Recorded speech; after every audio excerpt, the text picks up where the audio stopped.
In this video I will show you how to hike the Everest Base Camp and Gokyo Lakes or the 3 Passes trek in Nepal.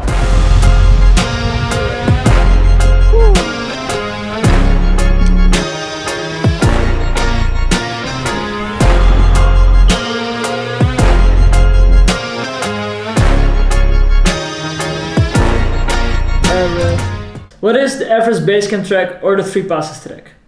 These both treks lead you to one of the most popular destinations of Nepal, the Everest Base Camp, the base camp of the highest mountain of the world.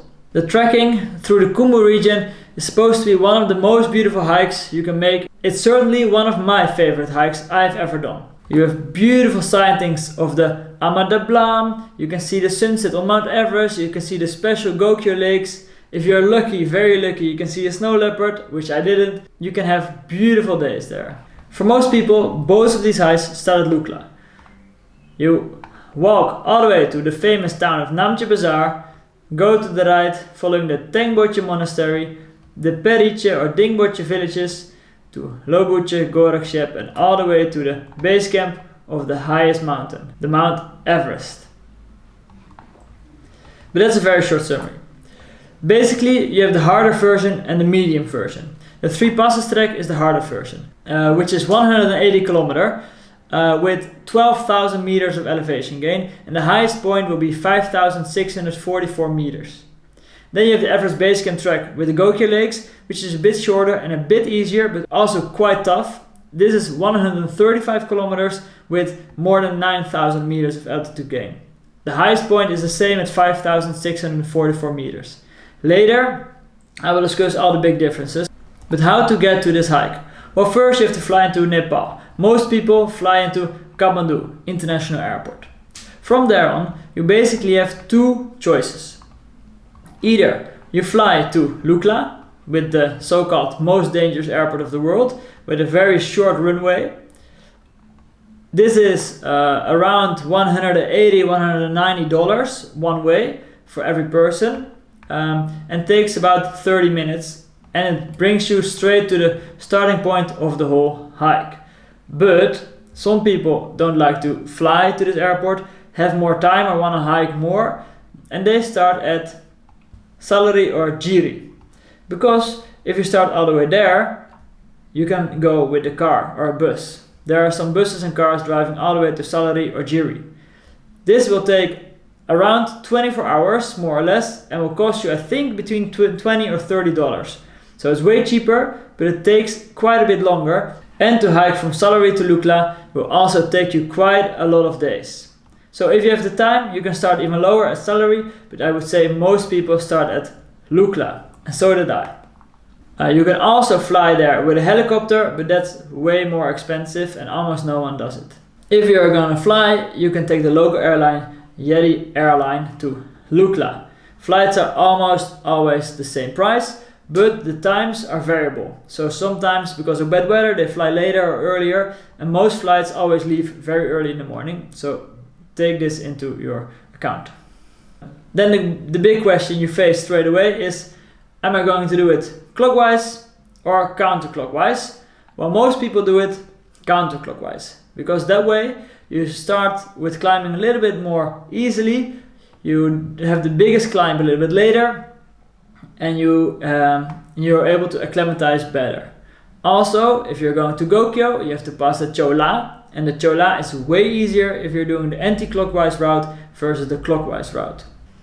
So if you have the time, you can go for the cheaper way, but it will take you a lot longer, and if you don't have the time but you're able to spend the money, you can take a plane straight to Lukla. Alright, to start I will give you a big summary of the hike. If you're interested in hiking guides like this, make sure to check out my channel. I have multiple hiking guides, and I will make many more guides about hikes, and I also have a lot of other hiking videos on there. So make sure to check out my most recent video of my own hiking experience, or of course the other hiking videos. But then, let's continue. The hike itself. So, the official hikes start at Lukla. You land at the airport, and most people spend the night there or before Namche Bazaar. We arrived here, our luggage was not there yet, so we spent the night here to acclimatize because you're already quite high. 2,850 meters, I guess. So for me, coming from sea level, you can notice this for sure. First, the hike is quite easy. You follow this river, cross it next to Pakding, Tok Tok and other places. Quite a lot of people decide to sleep here as well. Follow the river until you reach the first famous point, the Hillary Bridge. After the Hillary Bridge, you start to climb. Most people do this in 2 days. To acclimatize well, if you're acclimatized already, you can do it in 1 day, but it's quite a long day of 19 kilometers. Then you reach Namche Bazaar, the biggest town of the area, and also a place you will spend probably 2 or 3 nights. We spent 2 nights here, and 1 day we spent acclimatizing and discovering the village above, a small airport or airstrip, beautiful viewpoints of the area, because from the viewpoint here you can see beautiful mountains, and you can also, if you're lucky with the weather, see the Mount Everest for the first time very far in the distance. And you can see the beautiful Ama Dablam. Above Namche Bazaar you have 2 small villages you can visit to acclimatize or maybe spend the night if you want to. You have Kunde and you have Kumjung, famous Sherpa village. Almost everybody goes there, and I would definitely recommend it, as it was one of the most beautiful days because you had the whole scenic backgrounds. But also take it easy, and then the day after you can follow this route to Tengboche. You see, you have to cross this river with a nice suspension bridge, so before your final climb you're going all the way down and then up to the Tengboche monastery, and of course from here you have beautiful views as well. You will spend the night at Tengboche with also very beautiful views of the Ama Dablam mountain. When we spent the night here, the day after it was completely covered with snow. And the next day is also the first day you will be crossing the 4,000 meter mark. First you're going down a little bit, but following the river, but slowly but steadily you're climbing all the way to Dingboche or Periche. At least that's what most people do. And this is where you can make a choice. If you go left, you follow the EBC route, and if you go right, you make the longer 3 passes track. So if you're not interested in the 3 passes track, skip until this point. The 3 passes track follows Dingboche, and the day after you can hike to Chukung, which is quite an easy hike. From Chukung you have multiple side tracks. We did the Island Peak Base Camp here, and we went to the Chukung Ri all the way to acclimatize because both of them are above 5,000 meters of altitude. And then the day after you can do the Kong Mala track, which leads you over the first of the 3 passes, which make the 3 passes of 3 passes track to Lobuche. If you're following the EBC route, you're not going to Chukung, but you're crossing to Periche, Tukla, climbing all the way up to Lobuche from this side. So you're either going above the mountains or down below, which is quite a bit easier. From Lobuche you climb further to Gorakshep, from where on people sleep and visit the Everest Base Camp. As you can see the Mount Everest here. We did a sunset hike to the Kalapatar, and this was also our highest point of the trek, and from there on we could see the sunset on Mount Everest, which was quite crazy to do. From there on you follow the same route to Lobuche. From Lobuche you take a right turn and you follow the lakes all the way to Dzongla. And this part especially was one of my most favorite parts of the whole trek, because you have the beautiful views of the Ama Dablam Valley. So even though it's quite an easy hiking day, it's beautiful. You sleep in a small village here before the next day you make the Chola crossing. For the EBC Gokyo this will be the first big pass, and for the 3 passes this will be your second pass of the 3 passes trek. You descend, climb back to a smaller town, Pakdang, Darnak or something, and you can decide to sleep here if you're tired, or cross this glacier, which is quite a surreal experience, all the way to the next town of Gokyo.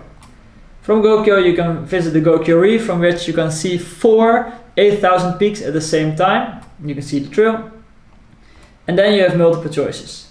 Either you descend all the way through this valley back to Namche Bazaar, if you want to take the easy route, or you cross the Renjola, the 3rd pass of the 3 passes track, and you descend on the other side through this valley, also back to Namche Bazaar, and this will take you 3 or 2 days depending on your pace. And from Namche Bazaar, in 1 day you can hike all the way to Lukla, take a plane back, or walk further to Salary and take the car, of course. So this is basically the summary, and of course you can see you can make a lot of customizations yourself. But how do you do this whole hike? Well, that's one of the most beautiful things about this hike. You have tea houses along the whole trek. You pass through these small villages which have very basic hotels, you could say. And most of the time, if you eat there, you have breakfast and dinner, you can sleep there for really cheap. I think we paid less than €2 for 12 of the 13 nights. So that's a really affordable way of hiking this trek. Also, the food there is quite nice, but they say above Namche Bazaar, be careful with the meat. Don't eat it that much and just go for vegetarian options to avoid getting sickness. But this is definitely one of the reasons why this is one of the best treks in the world, in my opinion, because it's so accessible for almost everyone. You don't have to have your camping gear, you don't have to carry all your stuff, because you can just eat there and sleep there, and that takes away so much of the problems. I found out that at the Annapurna region, most of the time you can sleep for free, and on the Khumbu region, that was not really the case. We didn't really ask, but I didn't hear that many stories of people sleeping there for free. But then again, it's so cheap. A little bit later in this video, I will tell you which sleeping gear you still need though for this hike. Do you need a guide or a porter? Well, this is a big news update recently, and a lot of misconception as well, because Nepal announced that you need to have a guide for every walk you take. But the Khumbu region itself said, well, that's not really the case here. So you don't actually need a guide. It's not mandatory. But for some people it could be wise, of course. We didn't take a guide because we like to have the adventure ourselves. And we didn't take a porter either. We didn't hire a porter either because we are young enough to carry our own stuff. And we like to travel minimalistic anyway. So that wasn't the problem for us at all. Of course, if you're not that fit, or you have some back problems, or you just want to enjoy the views and you want to make your hike easier, you can hire a porter. You will support the local economy even more, and a guide as well. If you don't feel that comfortable in the mountains, you're not that experienced, or you have never been at the altitude before, you can take a guide and he will help you through the whole hike. But the hike itself, in my opinion, is easy enough that you won't need a guide. Of course, be reasonable, be smart, ask for the local weather reports, and you have to know what you're doing. You have to be a little bit experienced to do the hike, because you're getting at a really high altitude for a long time. But I will come back to that as well. So in my opinion, you don't need a guide or a porter if you feel experienced enough. The hike is not technical, but it is at a really high altitude. So for some people it might be wise to hire a guide or a porter to carry their stuff. We didn't, and I was really happy with the decision. So also with the new Nepali rules, as we speak, May 2023, you don't need a guide. And then, is this hike for you? Well, I saw quite a lot of people who were not in a certainly great shape still hike the hike. So I think it is doable for everybody, but of course, if you're more fit, it will be more enjoyable for sure. For us, well, we had some quite tough days, because you're at the high altitude for a very long time. It just trains your body. So we were really tired after every day. But of course, if you're a little bit less fit, or you want to take it a little bit more easy, you can just spend more days doing the trek, because there are plenty of villages to sleep in between. You don't have to walk big distances on one day. On the whole trek, you will find plenty of choice to sleep if you want to take shorter days. If you want to hike no more than 10 kilometers a day, you'll be completely fine here. So I think the hike is accessible for everybody, except for the ones if you really have a big fear of heights, because you have to cross quite a lot of suspension bridges which are really high in the air. So if you're too scared to do the suspension bridges, also with your eyes closed, maybe this hike is not completely for you. Also, you are at a high altitude for a long time, so this is something to take into account if you're healthy enough. Extra information about the hike: once you cross the 4,000 meters of altitude, you won't get below 4,000 meters until after Gokyo. Gokyo is still at 4,750 meters, so you will be at a really high altitude for a really long time.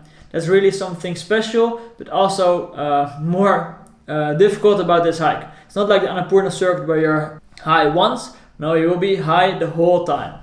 I will show you the height level of this hike. You start at Lukla at 2800, more or less. You hike to Namche Bazaar, which is already quite a bit higher, as you can see on the screen. You go to Tengboche, which is also quite a bit higher. And then the first day you're gonna cross the 4000 meter mark because Dingboche is at 4300 meters. After this, you're not going back to 4000 meters. So you go to the right to Chukung at 4700 meters, maybe even Chukungri, 4500 meters, Kongmala, 5500 meters. Or you take the lower route, which leads you to 4600 meters and eventually also 4900 meters. And then your highest sleeping place will be Gorakshep, 5200 meters. Kalapatar is even a bit higher. I don't know if I can find the exact place, but 5644 meters is the summit. Everest Base Camp. Everest Base Camp is funny because on the rock of Everest Base Camp, the big stone everybody takes a photo with, says 5364 meters. That's wrong. The Everest Base Camp is located at 5260 meters. So the rock is 100 meters too high. Funny detail. Then you cross back. You sleep here, still big above 4000 meters. Chola, also quite a lot higher than 5000 meters. You cross the glacier, 4000 meters. Gokyo, 4750. Gokyo-ri, 5300. And only until you reach Namche Bazaar or the places here, you cross back to the lower than 4000 meter altitude. And that's a really unique kind of trekking. I've done quite a lot of treks where you have one high point and then you go down, but this makes this trek unique as well because you're that long on a high altitude.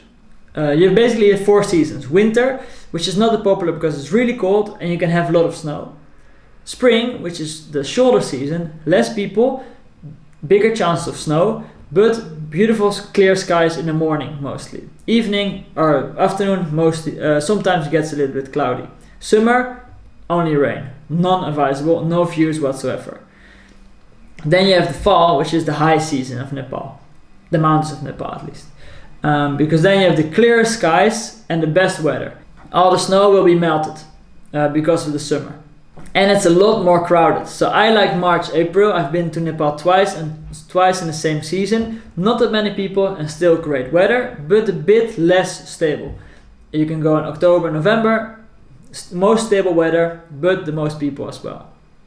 Gear, what to bring to this hike. Because there are tea houses, you won't need sleeping arrangements, no tent and the other stuff. And because there are restaurants, you won't need that much food. But these are some few items I would bring. Think about layers. Thermo pants, thermo shirts, because it will get really cold in the nights. There are blankets in the tea houses, but you can also use your sleeping bag and then also use a blanket. This for me works the best because you never know what kind of blanket you will get and you have a certainty of a sleeping bag being warm and then you just go in your sleeping bag underneath the blanket. Sometimes it throws -17 inside as well because there's no central heating in these tea houses. So really be prepared for cold weather. If you go in March and April, you will need crampons for sure or spikes to go over the pass. We used it for the Chola Pass because it was very icy. I don't know about October, November if you still need them. It could be a big chance that you still need them because you're crossing some glaciers there as well.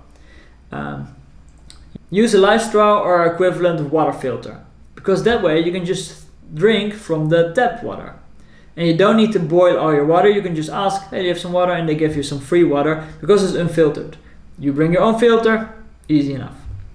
Bring a headlight because if you want to climb Kalapatar and it gets dark or you start in the dark, you will need your headlight to find the route, of course.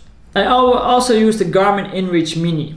This was a personal locator with an SOS button because we didn't use a guide and my family was still at home. I wanted them to make sure they could know where I was and there was an SOS button, so if there would have been any big problem, I could just press the SOS button and Garmin would put me in contact with the local authorities, the rescue services, everywhere.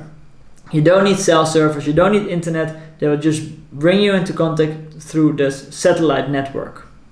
It worked really well, so I would definitely consider bringing this if you don't use a guide. We also brought a saturation meter. Because the air is so thin, your blood saturation will get lower and you need to make sure it won't get too low in order to know if you can climb further. And then, very important gear-wise, shoes. If you go to an outdoor shop, most in Europe at least will tell you need the biggest shoes because you're going to the Himalayas. But in my opinion, it's way nicer to use waterproof Trailrunners. I will show you my shoes.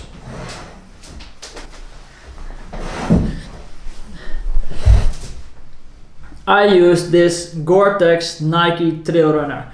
They are made for trail running and I think this is the Nike React and they were amazing. Waterproof, I didn't have wet socks once. Great mobility, I could run, I could walk and they're very flexible, at least if you compare them to the big bulky shoes. No big ankle support, you can just move freely and a lot of grip underneath. So on snow there was no problem, on ice of course you still need crampons, but you can easily attach them to these shoes. I would definitely recommend this because it's just so much more free and way lighter than the big bulky heavy shoes. But of course, if that's what you're used to and you like to walk on those things, go for it. If you walk on sneakers most of the time in your life, definitely consider trail runners, but take them waterproof because you can walk through quite some thick snow and you want to have dry feet. Also, there won't be electricity everywhere, so consider taking a big power bank or don't use your electronics that much. Should you hike the EBC and Gokyo trek or should you hike the 3 passes? Well, first of all, the EBC Gokyo trek, I would definitely recommend doing EBC and Gokyo on the way back. If you only do EBC, you're walking the same route back, but if you do the Gokyo as well, you have a lot of beautiful other viewpoints, completely different than the EBC trek alone. Also, the Gokyo Chola Pass is way less crowded than the Everest Base Camp trek part. So I would definitely recommend you, if you consider EBC, add the Gokyo Lakes and the Chola Pass. But if the EBC Gokyo sounds a bit too easy, or maybe not even too easy, but you want to make the biggest challenge for yourself, see the best views of the area, then you can consider the 3 passes. You basically add the Renjola and the Kongmala, Chukung, Chukungri, and quite a lot of beautiful points to your hike. It makes it a bit longer. I think you can take 2 weeks for the Gokyo EBC and you take at least 3 weeks for the whole 3 passes trek. So you have 3 options, basically. You have 3 big options. Either do only the EBC, which is a shame because it's very beautiful, but your way back is the same and you can definitely, by a little bit more effort, make it way more beautiful the way back. So you can do the EBC and then pass to the Chola Gokyo and then decide to go down to Namche and Lukla, or the 3 passes from Lukla all the way to the right, pass number 1, EBC, pass number 2, Gokyo, pass number 3, and then all the way to Namche Bazaar and Lukla. So if you have more time and you feel fit enough, try the 3 passes. If it doesn't work out, you can still do the EBC and the EBC Gokyo. If you say, well, EBC Gokyo is plenty for me, no shame. Still quite a tough hike, but doable for everybody, but take it slow. Also, if you have less time, it's better to go for the EBC plus Gokyo than for the 3 passes. You don't want to rush your acclimatization process. And then some nice side tracks.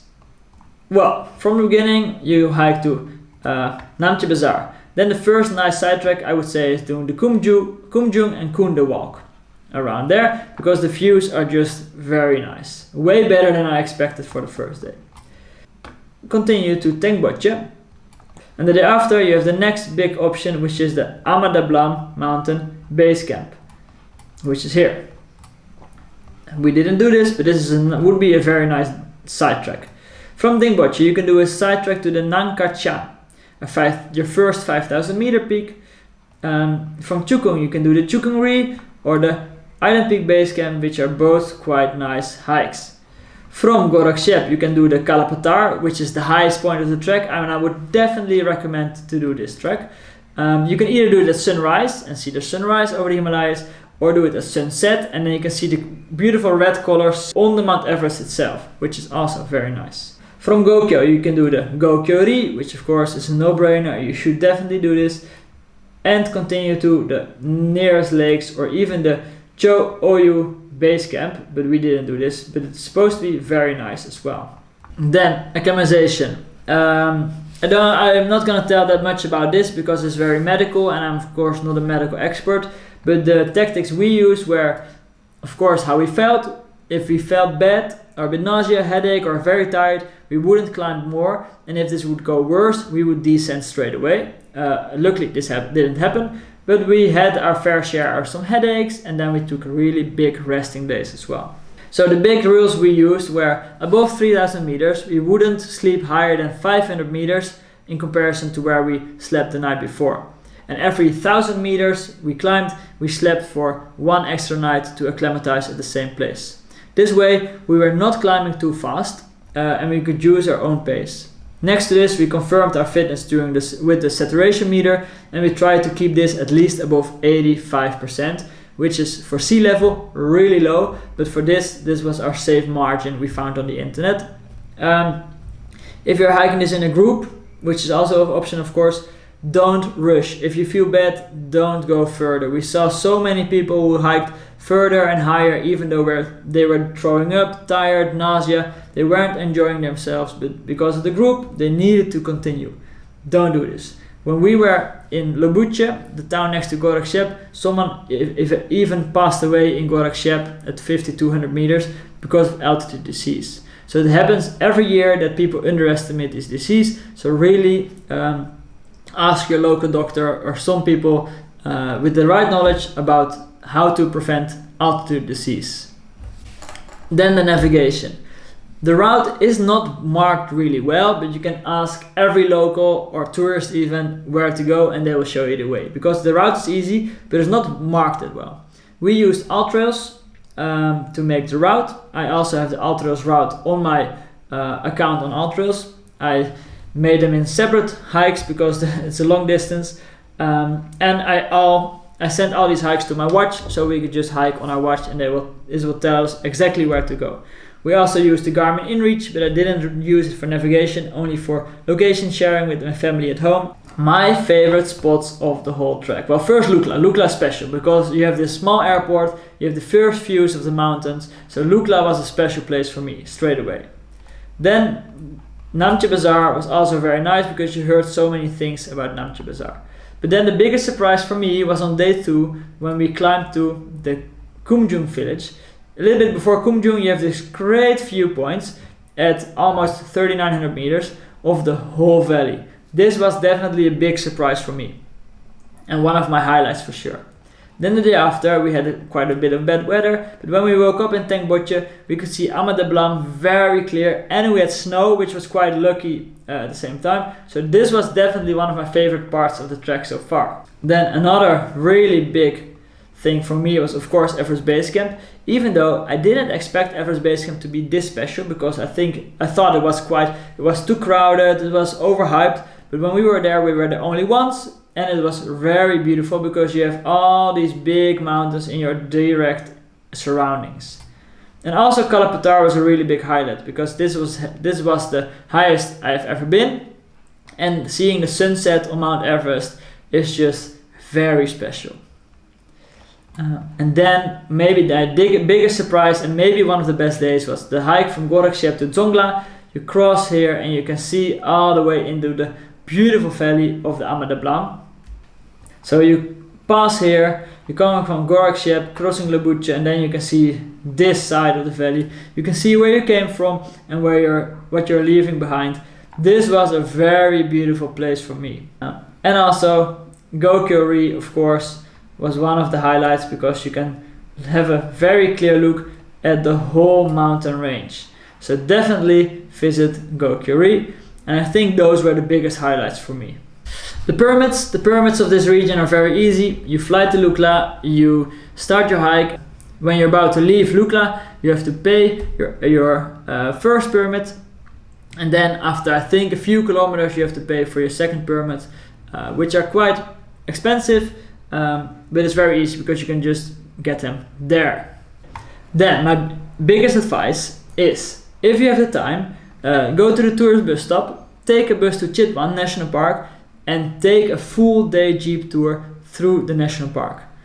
This way you can have the beautiful mountains in the beginning and then end your trip in the nice warm south of Nepal. Try to look for rhino, elephant, gaur, the Indian bison, and if you're really lucky, the tiger. This is the guide I used twice in Chitwan 4 years ago and this year again, and this guy managed to show me twice a tiger in the national park. So I will post him in my description. If you're in Chitwan, definitely hit him up. Go for a full day jeep safari and try to see beautiful creatures of Nepal. In short, how does it compare to the Annapurna Circuit? They're the two most popular treks of the country, but they're really different. I'm gonna make a bigger separate video about this topic, but for now I will tell this. The Annapurna Circuit starts at 800 meters and then you take around 2 weeks to reach 5,400 meters once. And then you descend straight away to Muktinath. The Everest base camp starts at 2,800 meters, brings you to 3,900 meters in 2 days, and then the next day you cross 4,000 meters. And then for the next week or 2 weeks you won't go underneath the 4,000 meters. So endurance wise they're completely different. And I would say if you're fit enough, go for the Everest base camp route, because in my opinion it was more beautiful. But that being said, the Annapurna Circuit was also crazy beautiful.